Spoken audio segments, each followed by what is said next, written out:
আল্লাহর নবী যখন পৌঁছায়া দিলেন মানুষের দ্বারে দ্বারে কাছে, মক্কার কাফের কুফার বেঈমানরা আল্লাহর নবীর কোরআনের বিরোধিতা শুরু করে দিল।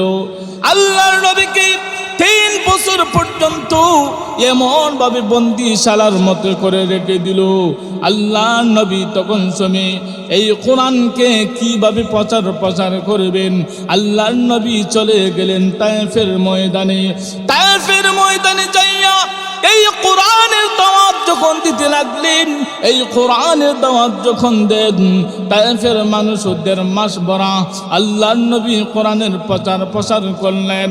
আল্লাহর নবী এই কোরআনের দাওয়াত, ইসলামের দাওয়াত তায়েফের ময়দানে যখন নিয়ে গেলেন, তায়েফের ময়দানে আল্লাহর নবীকে এমন নির্যাতিত করেছে, আল্লাহর নবীকে এমন পাথর মারছে।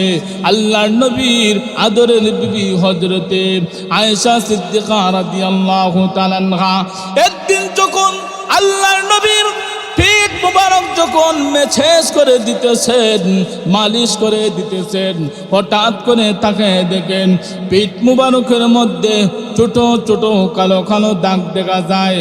কালো কালো দাগ দেখার সাথে সাথে আল্লাহর নবীর বিবি হযরতে আয়েশা সিদ্দিকা রাদিয়াল্লাহু তাআলা আনহা ডাক দিয়া বলেন, ওগো নবীজি, আপনার পিঠ মুবারকের মধ্যে যেই কালো কালো দাগ দেখা যায়, কালো কালো দাগ দেখা যায়, নবী গো, আপনার কি ছোটবেলায় বসন্তর দাগ হয়েছিল নাকি? ভাইরা আমার, এই কথা যখন আল্লাহর নবী বললেন, আল্লাহর নবী সাথে সাথে চক্ষু দিয়ে জোর জোর করে পানি ছেড়ে দিলেন। জোর জোর করে পানি ছেড়ে দিয়া আল্লাহর নবী বলেন, আয়েশা গো, আমার শরীরে বসন্ত হবে দূরের কথা, আল্লাহ রাব্বুল আলামিন আমার শরীরের মধ্যে মশা মাছি বসা হারাম করে দিয়েছেন। আমার শরীরে কোনোদিন মশা মাছিও বসে নাই, মশা মাছিও বসে নাই। আয়েশা গো, তুমি আমার পিঠের মধ্যে যে দাগ দেখতেছো, এটা কোনো বসন্তের দাগ নয়, বসন্তের দাগ নয়। আমি যখন মক্কা থেকে যখন আমি তায়েফের ময়দানে আমি কোরআনের দাওয়াত দেওয়ার জন্য দাওয়াত নিয়ে যখন তায়েফের ময়দানে আমি গিয়েছিলাম, তায়েফের মানুষেরা আমাকে এমন ভাবে পাথর মারছে, ওই পাথর যে মেরেছিল ওই পাথরের দাগগুলো আমার পিঠ মুবারকে এখনো লেগে আছে। ইন্না নাহনু নাযালনা যিকরা ওয়া ইন্না লাহু লাহাফিজুন।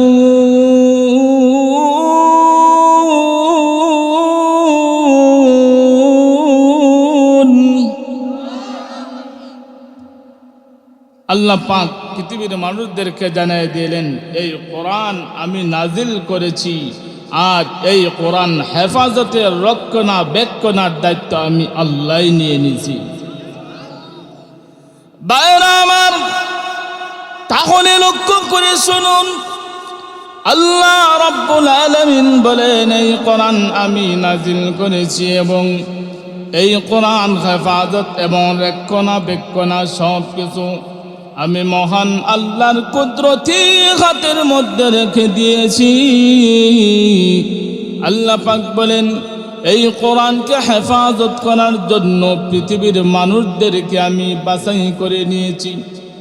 পৃথিবীর মানুষেরা এই কোরআনকে মহব্বত করে, এই কোরআনকে ভালোবাসে। এই কোরআনকে মহব্বত করার কারণে, কোরআনকে ভালোবাসার কারণে মহান আল্লাহ তামাম পৃথিবীর মানুষদেরকে ইজ্জত সম্মান বাড়াইয়া দিয়েছেন। যারা কোরআনকে মহব্বত করবে, কোরআনকে ভালোবাসবে, তাদের ইজ্জত সম্মান বাড়িয়ে দিয়েছেন কে? আরো জোরে খান। আল্লাহ যাদের ইজ্জত সম্মান বাড়ায় দেয়, পৃথিবীর কোনো মানুষ তাকে বেইজ্জতি করতে পারবে? আরো জোরে খান। তাহলে এই কোরআনকে হেফাজত করার জন্য আমরা যখন সহকারী হব, তখন আমাদের ইজ্জত সম্মানও বাড়ায় দিবেন কে? আল্লাহ। ভাইরা আমার, এই কোরআনকে হেফাজত কিভাবে করেন, আর এই কোরআনকে হেফাজত করার জন্য মানুষ কিভাবে কষ্ট মুজাহাদা করি? কারণ এই কোরআনকে আল্লাহ রাব্বুল আলামিন আসমানকে দিয়েছিলেন, আসমান গ্রহণ করে নাই। জমিনকে দিয়েছিলেন, জমিনও গ্রহণ করে নাই।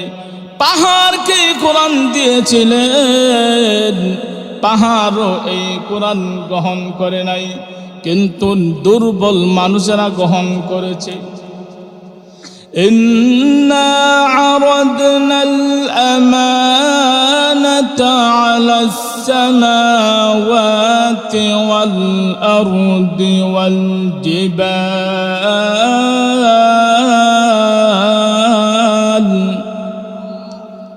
فأبين أن يحملنها وأشفقن منها وحملها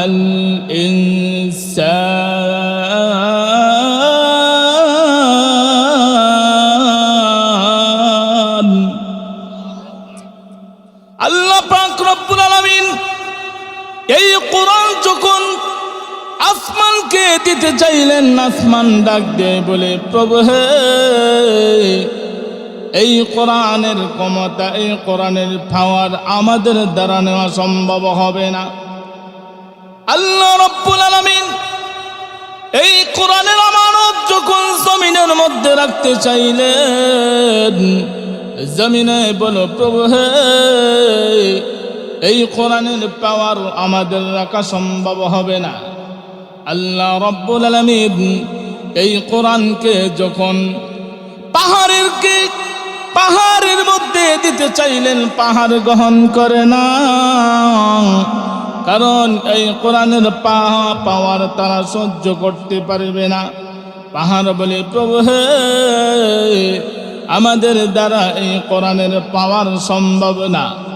আল্লাহ তখন মানুষকে যখন দিতে চাইলেন, মানুষ তখন সময় গ্রহণ করে, মানুষ সম্মানিত হয়ে গেছে।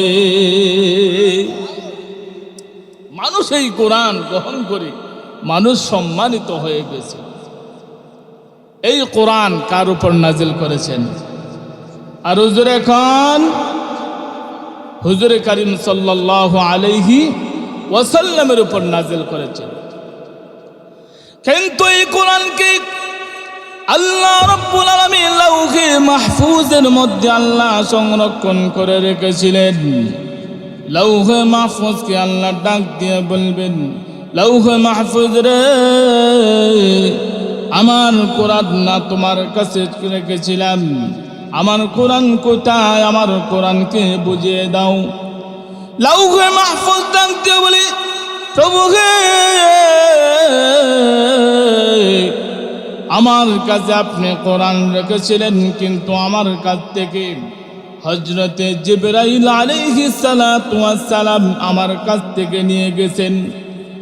আল্লাহ রাব্বুল আলামিন তখন সময় হযরতে জিবরাইল আলাইহিস সালাতু ওয়াস সালামকে ডাক দেয়া বললেন, জিবরাইল রে, আমার কোরআন কোথায়? আমাকে বুঝিয়ে দাও। আমার কোরআন তুমি নাকি লাউহে মাহফুজ থেকে নিয়েছো।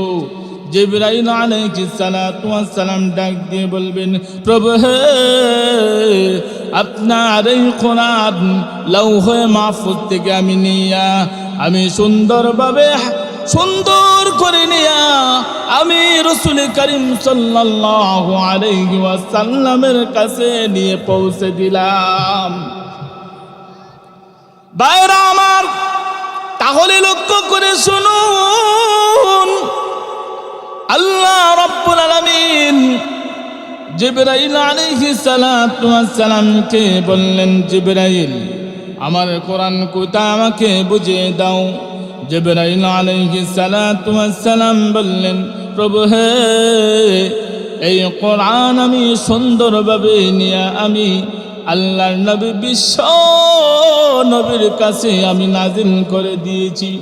একটা অক্ষর, একটা হরফ, একটা নক্তাও আমি জিনবুতকে চেনে দিতে দেই নাই। এর প্রমাণ কি? কোরআন نزل به الروح الأمين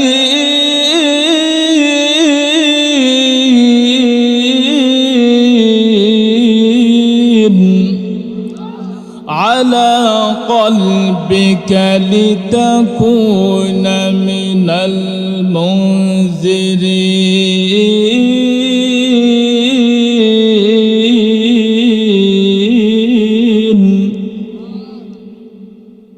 হযরত জিবরাইল আলাইহিস সালাতু ওয়াস সালাম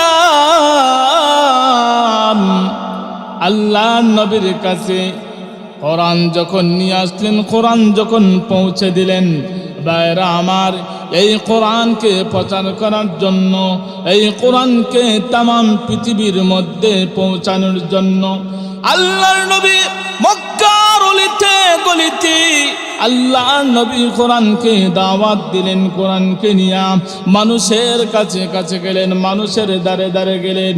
কোরআনকে আল্লাহর নবী মানুষের কাছে পৌঁছাইয়ে দিলেন। কোরআনকে পৌঁছাইতে গিয়ে আল্লাহর নবী কত নির্যাতিত হয়েছেন, কত অপমানিত হয়েছেন, কিন্তু আল্লাহর নবী কোরআনকে ছাড়েন নাই। আল্লাহর নবী এই দিনের দাওয়াত দেন, সেজন্য মক্কার কাফের কুফার বেঈমানরা আল্লাহর নবীকে যাইয়া বলে, ও মুহাম্মদ, তুমি যদি বলো, তুমি যদি ক্ষমতা চাও, তোমাকে ক্ষমতার অধিকারী বানিয়ে দেওয়া হবে। তুমি যদি সম্পদ চাও, তাহলে তোমাকে সম্পদ দেওয়া হবে। তুমি যদি বাদশা হতে চাও, তুমি যদি লিডার হতে চাও, তাহলে মক্কার আমরা যত লিডার আছি, আমরা সবাই তোমার জনগণ হব। তুমি আমাদের নেতা হবে, লিডার হবে।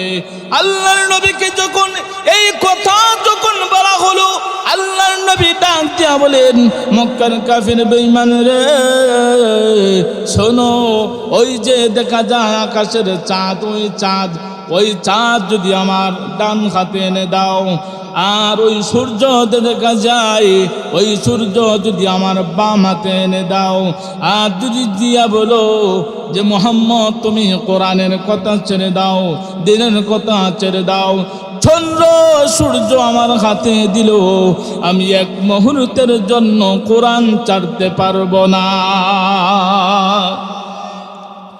ভাইরা আমার, এই কোরআন মক্কার অলিতে গলিতে আল্লাহর নবী যখন পৌঁছায়া দিলেন মানুষের দ্বারে দ্বারে কাছে, মক্কার কাফের কুফার বেঈমানরা আল্লাহর নবীর কোরআনের বিরোধিতা শুরু করে দিল। আল্লাহর নবীকে 3 বছর পর্যন্ত এমন ভাবে বন্দিশালার মতো করে রেখে দিল। আল্লাহর নবী তখন শুনে এই কোরআনকে কিভাবে প্রচার করবেন, আল্লাহর নবী চলে গেলেন তায়েফের ময়দানে। তায়েফের ময়দানে যাইয়া এই কোরআনের দাওয়াত যখন দিতে লাগলেন, এই কোরআনের দাওয়াত যখন দেন, তায়েফের মানুষ 1.5 মাস ভরা আল্লাহর নবী কোরআনের প্রচার করলেন। আল্লাহর নবী এই কোরআনের দাওয়াত, ইসলামের দাওয়াত তায়েফের ময়দানে যখন নিয়ে গেলেন, তায়েফের ময়দানে আল্লাহর নবীকে এমন নির্যাতিত করেছে, আল্লাহর নবীকে এমন পাথর মারছে। আল্লাহর নবীর আদরের বিবি হযরতে আয়েশা সিদ্দিকা রাদিয়াল্লাহু তাআলা আনহা একদিন যখন আল্লাহর নবীর পিঠ মুবারক যখন মেছেজ করে দিতেছেন, মালিশ করে দিতেছেন, হঠাৎ করে তাকে দেখেন পিঠ মুবারকের মধ্যে ছোট ছোট কালো কালো দাগ দেখা যায়।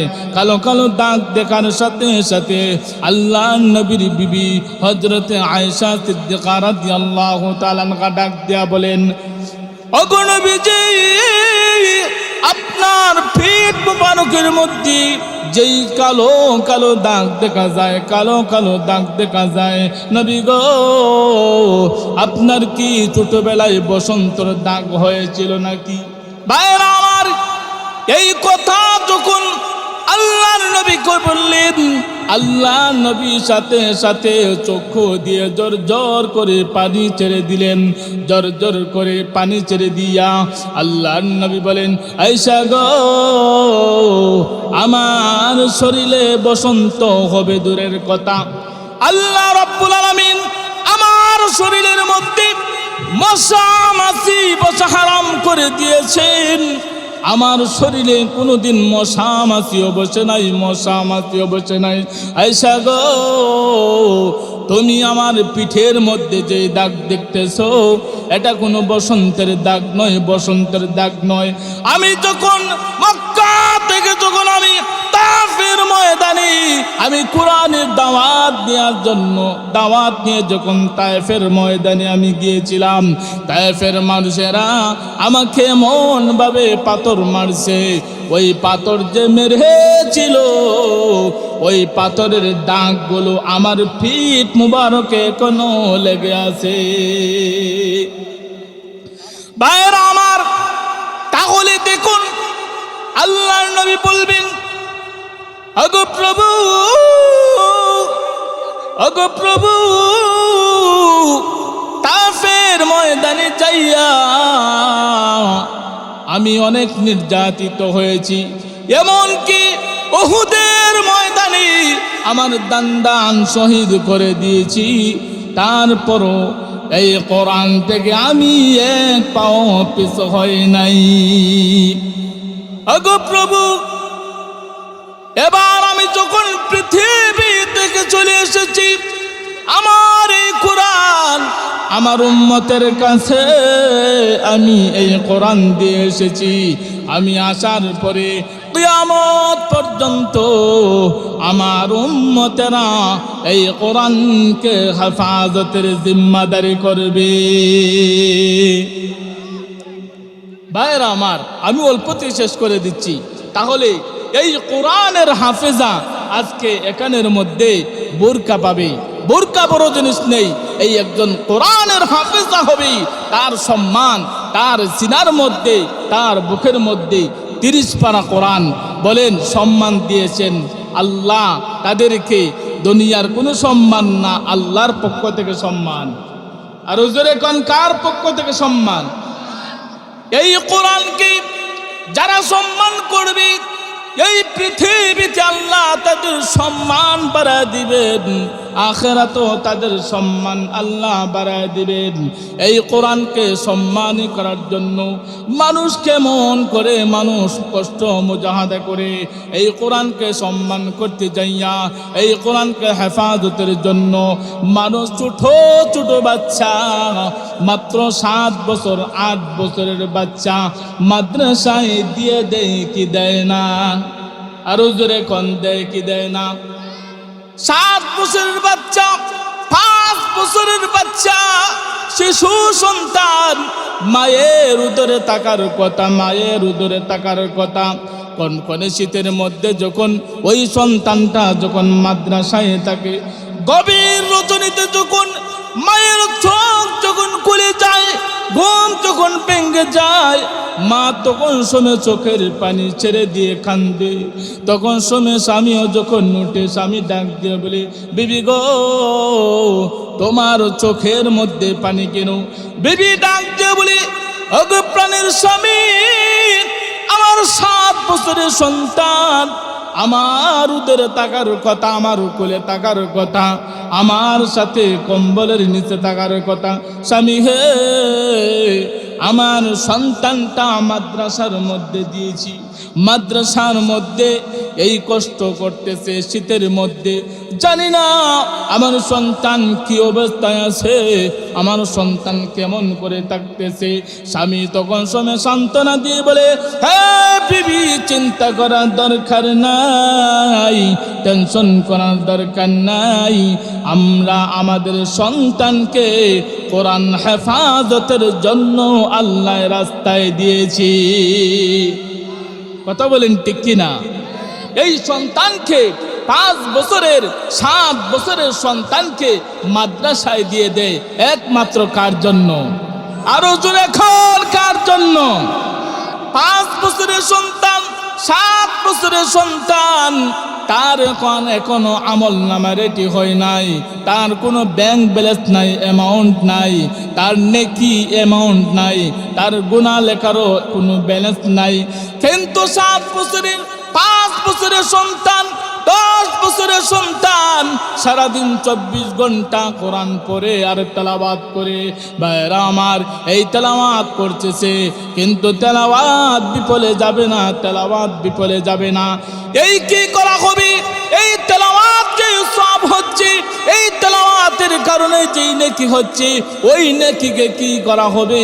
ওই নেকিকে নষ্ট করা হবে না, নষ্ট করা হবে না। আল্লাহর নবী ডাক দিয়া বলেন, পৃথিবীর উম্মতেরা রে, ছোট ছোট বাচ্চা, 5 বছরের বাচ্চা, 7 বছরের বাচ্চা যেই নেক আমল করবে, কোরআন তেলাওয়াত করবে, এই তেলাওয়াতের মধ্যে যত নেকি হবে, এই নেকিকে নষ্ট করা হবে না। মহান আল্লাহ রাব্বুল আলামিন এই নেকিকে 2টা ভাগ বন্টন করে তার মা বাবাকে আল্লাহ তার মা বাবার অ্যাকাউন্টে জমা করে দিবে। ভাইরা আমার, তাহলে এই কোরআন যারা পড়বে, এই কোরআনের জন্য যারা মেহনত করবে, তাদের সম্মান বাড়ায় দিবেন কে? আরো জোরে কোন কে? তাহলে আমাদের সন্তানদেরকে কোরআনের শিক্ষা দেওয়ার দরকার আছে না নাই? আরো জোরে কোন আছে না নাই? আমাদের সন্তানদেরকে কোরআনের শিক্ষায় সুশিক্ষিত করতে হবে। কারণ যাদের সন্তান কোরআনের শিক্ষায়, ইসলামের শিক্ষায় যারা শিক্ষিত হবে, তারা দুনিয়াতে সফল হবে, আখিরাতে মহান আল্লাহ তাদেরকে জান্নাতে পৌঁছায় দিবেন। সুবহানাল্লাহ। ভাইরা আমার, তাহলে এই কোরআনকে মহব্বত করতে হবে, এই কোরআনকে ভালোবাসতে হবে। তলাবুল ইলমি ফারিদাতুন আলা কুল্লি মুসলিম, প্রত্যেক মুসলমানের জন্য জরুরত পরিমাণ ইলমে দ্বীন শিক্ষা করা ফরজ। সেজন্য আমার সন্তানকে, আপনার সন্তানকে ইলমে দ্বীন শিক্ষা দিতে হবে, ইসলামী শিক্ষায় সুশিক্ষিত করতে হবে।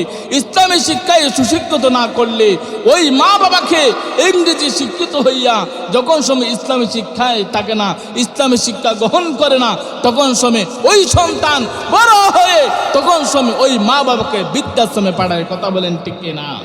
সেজন্য আমাদের সন্তানকে আমরা সবাই ইসলামী শিক্ষায় সুশিক্ষিত করবো তো ইনশাআল্লাহ। আল্লাহ পাক রব্বুল আলামিন আমাদের সন্তানদেরকে ইসলামী শিক্ষায় সুশিক্ষিত করার তৌফিক দান করুন। সকলে বলেন আমিন।